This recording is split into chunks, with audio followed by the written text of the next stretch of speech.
Good morning, dear student. Hope so you are doing well.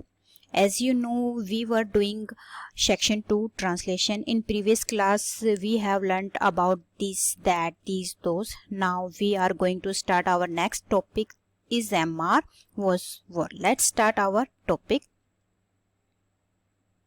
Use of is MR was were. जैसा कि आपको heading से ही पता चल रहा है, हम इसमें क्या यूज करना सीखेंगे इज एम आर वॉज वर।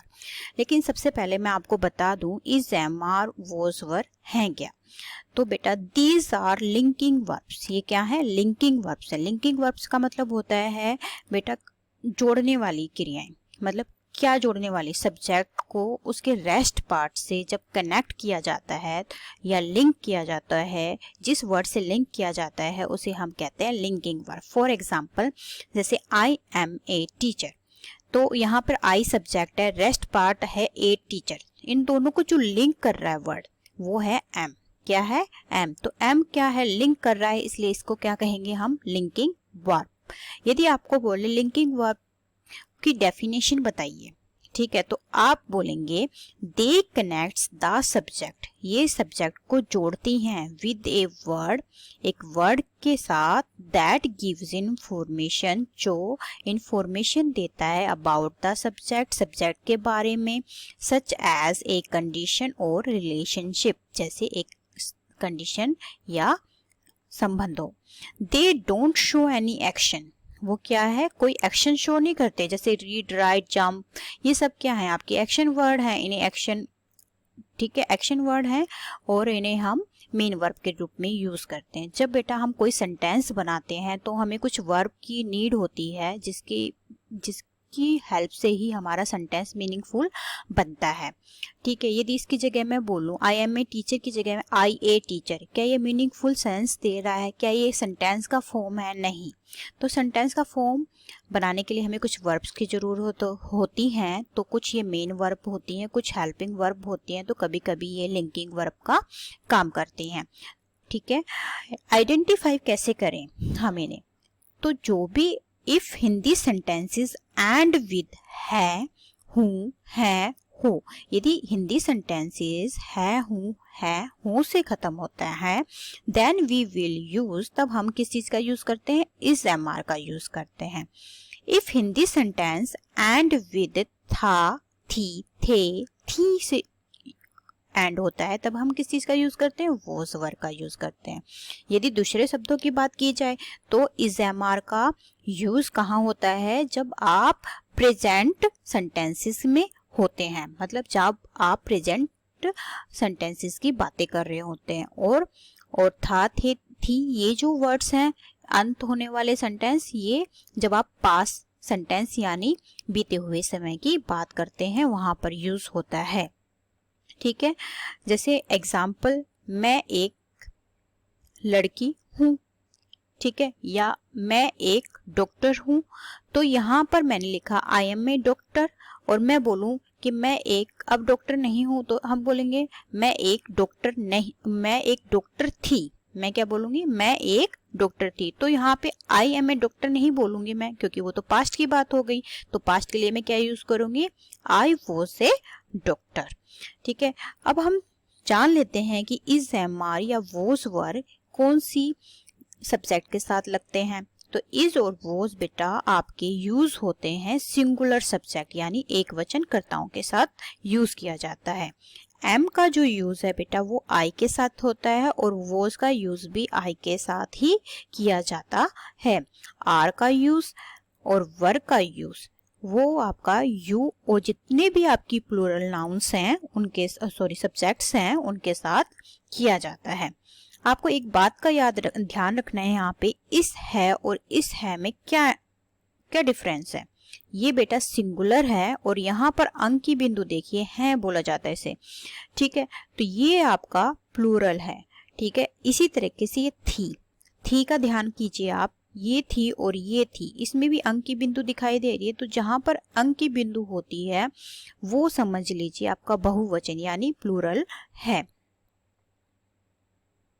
अब हम जान लेते हैं कि सेंटेंस मेकिंग करें कैसे यदि इज एम आर का यूज़ करना हो। इज एम आर का यूज़ करने का लिए आपको याद रखना है कि वो जो सेंटेंस है वो किससे एंड होगा, है, हूँ, हो, ऐसे सेंटेंसेस से वो क्या होगा, एंड होगा। ठीक है, ये आप ध्यान में रखिए, हिंदी सेंटेंसेस किससे एंड होंगे। ठीक है, इसमें आपको सेंटेंस 3 तरह के दिए हैं, affirmative sentences, negative sentences and interrogative sentences. जैसा कि आप जानते हैं अफर्मेटिव सेंटेंसेस होते हैं जिन्हें हमें स्वीकार करते हैं, मतलब जिसमें नेगेटिव नहीं होता, आपका प्रश्नवाचक नहीं होता, जो सिंपल सेंटेंस होते हैं आपके वो होते हैं सकारात्मक। नेगेटिव जिसमें नकार दी जाती है बात वो है नकारात्मक, और प्रश्नवाचक जिसमें हम क्वेरी करते हैं वो क्या होते हैं, हमारे प्रश्नवाचक क्वेरी करते हैं या। ठीक है, तो यहाँ पर मैंने कुछ स्ट्रक्चर बनाए हैं कि इन सेंटेंस को मेकिंग करने का प्रोसेस क्या है। तो बहुत सिंपल सा है, आपको ये समझ में आना चाहिए सब्जेक्ट क्या है। जैसे मैं एक डॉक्टर हूँ, यदि मैं आपसे इसमें पूछूं सब्जेक्ट क्या है, आपको पहचानना चाहिए कि इसमें डॉक्टर कौन है। तो इसमें कौन है डॉक्टर, मैं, तो मैं क्या हो गया, सब्जेक्ट हो गया। देन उसके बाद आपको क्या लगा देना है, इज। ठीक है, तो आपको इज लगाने से पहले ये सोचना है कि यह सेंटेंस सिंगुलर है, क्या ये सब्जेक्ट हमारा सिंगुलर है। अभी मैंने स्ट्रक्चर में बताया आपको कि आई के साथ, ठीक है, जो भी सिंगुलर होता है, यहाँ पे पूरा स्ट्रक्चर आप याद कर लीजिए। ठीक है, यहाँ पर अभी मैं इस का प्रयोग बता रही हूँ। ठीक है, तो इस का प्रयोग आई के साथ नहीं होता, इसका प्रयोग होता है आपका सिंगुलर नाउन के साथ। ठीक है, तो सिंगुलर नाउन यहाँ पर है आपकी, वह एक विद्यार्थी है, तो ही इज अ स्टूडेंट। तो यहाँ पर आपका सब्जेक्ट हो गया, फिर आपका लिंक वर्ब आ गया, फिर उसके बाद रेस्ट पार्ट। रेस्ट पार्ट का मतलब होता है बेटा सेंटेंस का, वाक्य का बचा हुआ हिस्सा, उसके बाद लिखते हैं। जैसे हमने सब्जेक्ट पहचान लिया, वह मतलब हमारा सब्जेक्ट है, क्योंकि विद्यार्थी कौन है, वह, तो वह हमारा सब्जेक्ट है। फिर उसके बाद हमें इसका प्रयोग करना है और रेस्ट पार्ट हमें बाद में लिखना है, यानी एक विद्यार्थी हमारा रेस्ट पार्ट है तो हम उसे कर लेंगे। ठीक है, आई के साथ हमेशा एम का यूज होता है। आई के साथ आप बोलेंगे सिंगुलर है, नाउन है मैम, इसके साथ इसका प्रयोग है। बेटा सिंगुलर थोड़ा, आई जो है यूनिवर्सल है, आई मैं भी यूज करती हूँ, आप भी यूज करते हैं अपने लिए आई। ठीक है, जो भी मतलब स्पीकर होता है वो आई होता है, स्पीकर मैं भी हो सकती हूँ, यदि आप कोई बात कह रहे हैं तो स्पीकर आई भी हो सकते हैं। तो आई देखने के लिए सिंगुलर है लेकिन उसका यूनिवर्सल यूज होता है, इसलिए आई थोड़ा डिफरेंट वे में अलग अलग तरीके से यूज होता है, डिफरेंट डिफरेंट हेल्पिंग वर्ब या लिंकिंग वर्ब के साथ। इस बात को आप याद रखिएगा। तो आई के साथ एम का यूज होता है, फिर उसके बाद रेस्ट पार्ट यूज हो जाता है। जैसे मैं ये वाला सेंटेंस समझा रही थी, मैं एक डॉक्टर हूँ, तो यहाँ पे सब्जेक्ट आई है, फिर उसके बाद एम। तो जहां पर भी आई होगा आपको बिना सोचे समझे एम लगा देना, यदि आपको इस एम आर का यूज करना है। फिर उसके बाद ए डॉक्टर, वैसे ही आपका सब्जेक्ट है। ठीक है, यदि यू आपका सब्जेक्ट होता है, सब्जेक्ट यदि यू है और या फिर प्लूरल है, कोई बहुवचन है, तो आप आर का यूज करेंगे। जैसे एक सेंटेंस, इसका भी मैंने एग्जांपल लिया है, पेंसिलें काली हैं, तो आपको पता चल रहा है यहाँ पे एक पेंसिल की बात नहीं हो रही, बहुत सारी पेंसिलों की बात हो रही है। इसी से हमें पता चलता है हमारा सेंटेंस क्या है, प्लूरल है। पहली बात तो हमें पता चल गया प्लूरल है।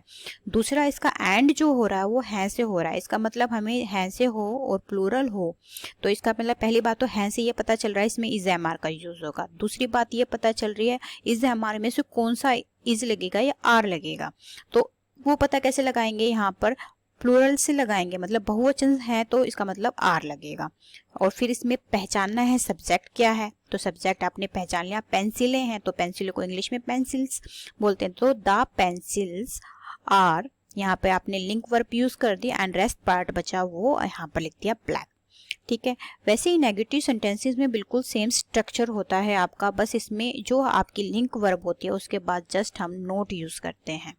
जैसे यहाँ पर देखिए सेम सेंटेंस है, मैं एक डॉक्टर हूँ, और यहाँ पे जो नेगेटिव होता है वो बात को नकार रहा है, मैं एक डॉक्टर नहीं हूँ, यहाँ पे नकारी जा रही है बात, वो बोल रहा है सकारात्मक स्वीकारता है बात को, और जो नेगेटिव सेंटेंस होते हैं वो बात को नकार देते हैं।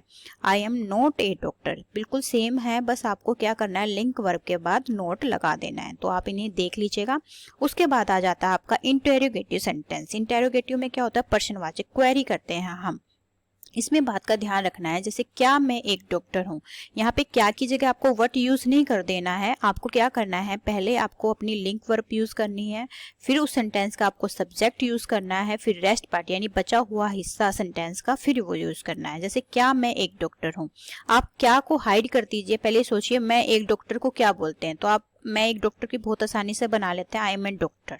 तो जो आपकी लिंक वर्ब होती है आप उसको सब्जेक्ट के आगे लगा दीजिए। तो यहाँ पे आपने मान लीजिए आई एम ए डॉक्टर लिखा, तो यहाँ से आप उसे कट करके कहाँ लिखेंगे, आगे लिख देंगे। इसमें बहुत सारे बच्चे कंफ्यूज होते हैं, कंफ्यूज होने वाली बात नहीं होती, माइंड यूज करना है बस आपको, ठीक है। तो आपको क्या करना है, लिंक वर्ब को सबसे पहले लिखना है, देन उसके बाद सब्जेक्ट लिखना है, फिर उसके बाद क्या लिखना है, rest part of A sentences, ठीक है। अब हम देख लेते हैं sentence making with was verb. तो वॉज वर्ब का जो स्ट्रक्चर है वो सेम इज एम आर की तरह है, बस उसमें हमें क्या था, इज अलग यूज करना बताया था और एम को अलग यूज करना बताया था। इसमें क्या है, आई के साथ और जितनी भी सिंगुलर नाउन है उन सभी के साथ, मतलब सिंगुलर सब्जेक्ट जो होते हैं उन सभी के साथ वॉज का प्रयोग होता है। और यहाँ पे यू एंड प्लूरल सभी के साथ वर्ब का प्रयोग होता है। आपकी बुक में हिंदी में दिया हुआ है, आप उसे भी रीड कीजिएगा ताकि इस चैप्टर को आप बारीकी से समझ पाएं। ये मैंने स्ट्रक्चर इसलिए बनाया है ताकि आप लाइफ लॉन्ग इसको कभी ना भूलें। यदि आप इसको सीरियसली पढ़ेंगे तो सच में आपको इतना अच्छे से समझ में आएगा, आप नहीं भूलेंगे, ठीक है। उसके बाद नेगेटिव का जो स्ट्रक्चर है वो भी सेम है। देखिए वॉज है, बस वॉज के बाद आपको नोट लगा देना, वर है, यहाँ पे वर के बाद नोट लगा देना है। और इंटेरोगेटिव का भी स्ट्रक्चर बिल्कुल सेम है, वॉज लगा देना है, मतलब पहले आपको वॉज का यूज करना है, फिर सब्जेक्ट का, फिर रेस्ट पार्ट का। कुछ एग्जाम्पल देख लेते हैं, जैसे मैं एक डॉक्टर था। अब देखिए था से आपको पता चल रहा है कि इसमें वॉज वर्ब का प्रयोग होगा, ठीक है। मैं से पता चल रहा है आई के साथ मैंने वॉज का प्रयोग बताया आपको, तो I was a, rest part क्या बच गया, डॉक्टर। अब इसमें नेगेटिव का देख लेते हैं, तुम एक विद्यार्थी नहीं थे। अब तुम को क्या बोलते हैं, यू, यू के साथ मैंने क्या बताया आपको, यू के साथ प्लूरल है तो वर्ब का प्रयोग होगा, ठीक है। थे से आपने बता लिया, समझ लिया वॉज या वर्ब में से लगेगा, तो आपको पता है कि यू के साथ हम वर्ब का यूज करते हैं, वॉज का तो नहीं करते। तो यू के साथ अपने वर्ब लगा दिया और रेस्ट पार्ट नोट फिर उसके बाद इंक्लूड करना है क्योंकि नहीं नकार रहा है बात को। फिर रेस्ट पार्ट आपका बच जाता है एक विद्यार्थी, तो आ स्टूडेंट, ठीक है। थर्ड सेंटेंस इंटेरोगेटिव का देख लेते हैं, क्या वे नाराज थे। अब देखिए वे नाराज, आप सोचिए वे नाराज थे, दे वर एंग्री, ठीक है। क्योंकि वे क्या होते हैं, वे को दे बोलते हैं जो कि आपका प्लूरल होता है, ठीक है। और फिर नकार है, तो वे नाराज थे तो हम बोलेंगे दे वर एंग्री। लेकिन हमें वे नाराज थे नहीं बनाना, क्या वे नाराज थे, तो जो हमारा लिंक वर्ब है उसे हम पहले लगा देंगे, वर दे एंग्री, ठीक है। आज की क्लास में सिर्फ इतना ही, और आप इसके बाद क्या करेंगे, अपनी बुक को पढ़ेंगे चैप्टर 20 एंड 21, ठीक है, इज एम आर और वॉज वर्ब, और उसको फिल करेंगे बुक वर्क आप। देन उसके बाद क्या होगा, आपके टेस्ट होने वाले हैं। नेक्स्ट क्लास में मैं आपको एक वर्कशीट शेयर करूंगी, उसका आप मुझे फोटो क्लिक करके सेंड करेंगे ताकि मैं आपका चेक कर पाऊँ कितने बच्चे समझ रहे हैं और कितने बच्चे समझ नहीं रहे हैं। अब आप सोच लीजिए जितने बच्चे मुझे वर्क सेंड करेंगे उन्हीं की अटेंडेंस लगेगी, अदरवाइज किसी की नहीं लगेगी। रिजल्ट भी उसी के बेस पर बनाऊंगी मैं आपका, ठीक है। तो बच्चे सब सीरियस हो जाएं, और जिनके पास बुक नहीं है वो प्लीज़ बुक ले लीजिए, क्योंकि आपको आधे से ज़्यादा बुक से पढ़ना रहता है, ठीक है। ये मैं आपको मेन चीज़ें समझाती हूँ, लेकिन जो इजी चीज़ें हैं वो खुद ही आपको करनी है, ठीक है। Thank you for the today class.